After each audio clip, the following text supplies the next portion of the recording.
Bonjour, je vous souhaite la bienvenue sur la chaîne YouTube de Ce que Christ a fait. La pensée d'aujourd'hui a été écrite par Valérie Nabi et elle s'intitule « Quand nous faisons une partie de ce que Dieu demande ».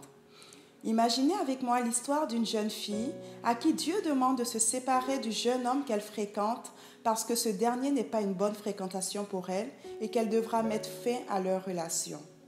La jeune fille dit à Dieu qu'elle a compris et qu'elle est décidée à lui obéir, bien que ce soit très difficile.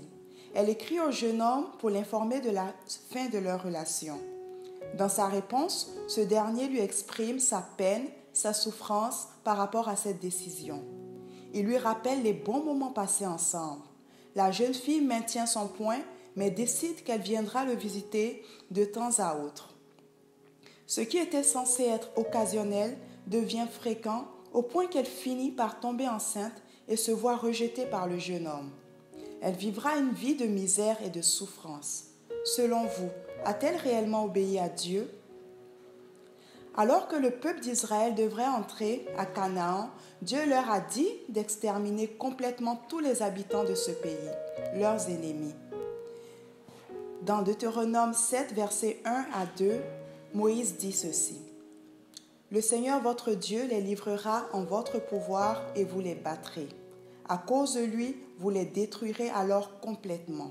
Ne passez pas d'accord avec eux. » Et au verset 24, il dit ceci. « Il livrera leur roi en votre pouvoir. Vous ferez disparaître leurs souvenirs de la terre.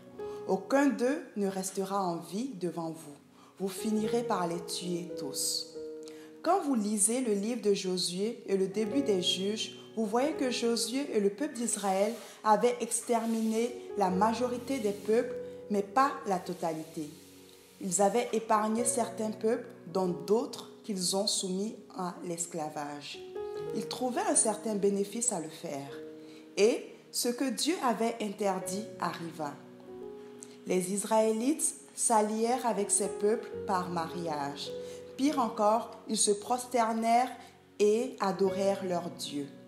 Plus tard, Goliath, qui terrorisa les Israélites, venait d'une des villes épargnées, Gath. Vous savez, peu importe le temps, les conséquences de l'obéissance partielle, qui est dans le fond une désobéissance, finiront toujours par vous rattraper. Nous soulageons notre conscience en nous disant qu'au moins nous avons fait une partie de ce que Dieu nous a demandé.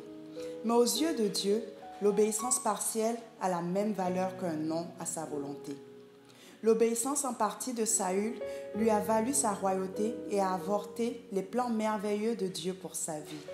Alors que Dieu lui demande d'attaquer et d'exterminer les Amalécites, hommes, femmes, enfants, animaux, etc., il le fera avec une variante. Lisez tristement 1 Samuel 15, versets 14 à 15. Mais Samuel demande « J'entends des moutons bêler et des bœufs mugir. Qu'est-ce que c'est » Saül répond « Les soldats ont ramené ces animaux de chez les Amalécites. Le peuple a gardé les plus beaux moutons et les bœufs les plus gros pour les offrir en sacrifice au Seigneur ton Dieu. Tout le reste, nous l'avons détruit. » Voyez-vous, souvent, nous aussi, nous faisons la même chose. Nous désobéissons à Dieu et nous lui disons que c'était pour lui faire plaisir. Et regardez ce que Samuel dira au verset 23 de 1 Samuel 15. « Oui, refuser d'obéir, c'est aussi grave que de consulter des devins. Résister au Seigneur, c'est aussi grave que d'adorer les faux dieux. Tu as rejeté les ordres du Seigneur, alors le Seigneur te rejette aussi.